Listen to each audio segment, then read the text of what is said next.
ನಮಸ್ಕಾರ ಫ್ರೆಂಡ್ಸ್, ಇವತ್ತು ನಾವು ಇಂಟರ್ನೆಟ್ನಲ್ಲಿ ಬೆಂಕಿ ಹಚ್ಚಿರೋ ಒಂದು ವೈರಲ್ ವಿಡಿಯೋ ಬಗ್ಗೆ ಮಾತಾಡೋಣ.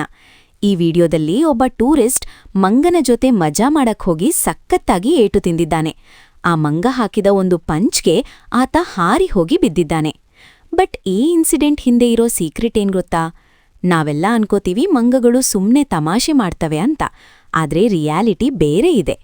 ಈ ವೈರಲ್ ವಿಡಿಯೋ ಇಂಡೋನೇಷ್ಯಾದ ಒಂದು ಪ್ರಸಿದ್ಧ ಟೆಂಪಲ್ ಹತ್ತಿರ ನಡೆದದ್ದು. ಅಲ್ಲಿನ ಮಂಗಗಳಿಗೆ ತಮ್ಮ ಏರಿಯಾ ಅಂದ್ರೆ ತುಂಬಾ ಪ್ರೀತಿ. ಯಾರಾದ್ರೂ ಹೊಸಬ್ರು ಬಂದು ಅವುಗಳ ಸ್ಪೇಸ್ ಒಳಗೆ ನುಗ್ಗಿದ್ರೆ ಅವುಗಳಿಗೆ ಸಿಟ್ಟು ಬರುತ್ತೆ. ಅದಕ್ಕಿಂತ ಮುಖ್ಯವಾಗಿ ಈ ವಿಡಿಯೋದಲ್ಲಿರೋ ವ್ಯಕ್ತಿ ಫೋನ್ ಹಿಡಿದು ಮಂಗನ ಮುಖದ ಹತ್ತಿರ ತಂದಿದ್ದೇ ದೊಡ್ಡ ಪ್ರಾಬ್ಲಮ್. ಪ್ರಾಣಿ ವಿಜ್ಞಾನಿಗಳ ಪ್ರಕಾರ ಮಂಗಗಳಿಗೆ ತಮ್ಮ ರಿಫ್ಲೆಕ್ಷನ್ ಅಥವಾ ಕನ್ನಡಿಯ ಬಿಂಬ ಕಂಡ್ರೆ ಅದು ಮತ್ತೊಂದು ವೈರಿ ಮಂಗ ಅಂತ ಅನಿಸುತ್ತೆ. ಆ ಕನ್ಫ್ಯೂಷನ್ನಲ್ಲಿ ಅದು ತನ್ನ ಫುಲ್ ಪವರ್ ಬಳಸಿ ಹೊಡೆದಿದೆ.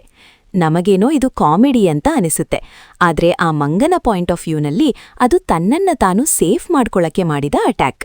ನೀವು ಕೂಡ ಇಂತಹ ಪ್ರಾಣಿಗಳ ಹತ್ತಿರ ಹೋದಾಗ ಅವುಗಳ ಬಾಡಿ ಲ್ಯಾಂಗ್ವೇಜ್ ಅರ್ಥ ಮಾಡ್ಕೊಳ್ಬೇಕು. ಅವು ಹಲ್ಲು ತೋರಿಸಿದ್ರೆ ನಗ್ತಾ ಇವೆ ಅಂತ ಅಲ್ಲ, ಬದಲಾಗಿ ಹತ್ತಿರ ಬರಬೇಡ ಅಂತ ವಾರ್ನಿಂಗ್ ಕೊಡ್ತಾ ಇವೆ ಅಂತ ಅರ್ಥ. ಈ ವೈರಲ್ ವಿಡಿಯೋ ನಮಗೆ ಒಂದು ಪಾಠ ಕಲಿಸುತ್ತೆ. ಪ್ರಕೃತಿಯ ಜೊತೆ ಆಟ ಆಡಿದ್ರೆ ರಿಸಲ್ಟ್ ಇದೇ ತರ ಇರುತ್ತೆ ಅಂತ. ಹೆಚ್ಚಿನ ಇನ್ಫಾರ್ಮೇಷನ್ ಈ ವಿಡಿಯೋದಲ್ಲಿದೆ, ನೋಡಿ. ಇಂತಹ ಮತ್ತಷ್ಟು ಇಂಟ್ರೆಸ್ಟಿಂಗ್ ವಿಡಿಯೋಗಳಿಗಾಗಿ ಅನ್ಫೋಲ್ಡ್ AI ಚಾನೆಲ್ ಸಬ್ಸ್ಕ್ರೈಬ್ ಮಾಡಿ.